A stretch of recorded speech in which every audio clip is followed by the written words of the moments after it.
சரி, நீங்க சொல்லுங்க, விசுவாசம் என்றால் என்ன? What's the meaning of faith? டெஃபினேஷன்ன்றது ஒரு வார்த்தையா இருக்கக்கூடாது. அதுக்கு நான் ஒரு விளக்கத்தை கொடுக்கணும் ஜனங்களுக்கு. பிரியாணி என்றால் என்ன அப்படின்றதுக்கு, பிரியாணி என்றால் பிரியாணிப்பா, ஆம்பூர் பிரியாணி, செங்கல்பட்டு பிரியாணி இல்லைங்க. பிரியாணினா என்னங்க?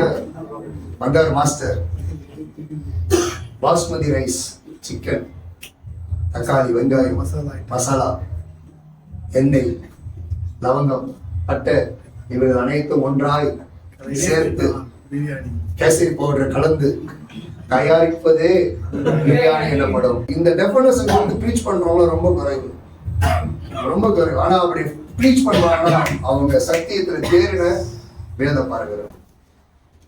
ஜபத்தில் எவைகளை எல்லாம் கேட்பீர்கள், விசுவாசம் உள்ளவர்கள் ஜபத்தில் எவைகள் எல்லாம் கேட்பீர்களோ அவைகள் எல்லாம் பெறுவீர்கள். அப்போ எனக்கு ஒரு விளக்கம் கிடைக்குது.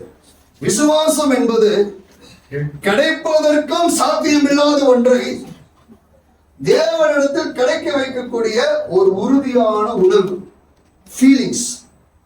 ஃபெய்த்ன்றது ஒரு ஃபீலிங்ஸ், ஒரு உணர்வு. அந்த உணர்வு சில பேருக்கு வந்துருச்சுன்னா, அந்த ஃபீல் வந்துருச்சுன்னா, எல்லாமே கேரக்டர் தானே. உண்மை, ஆவின் கனிகள். நீங்க பாத்தீங்கன்னா விசுவாசத்தை ஆண்டவர் வந்து அப்டேட் பண்ணி பேசியிருப்பார். உன் விசுவாசம் உன்னை ரட்சித்தது. ஏன் அந்த இடத்துல உன் பரிசுத்த உன்னை ரட்சித்ததுன்னு சொல்ல ஆண்டவர்?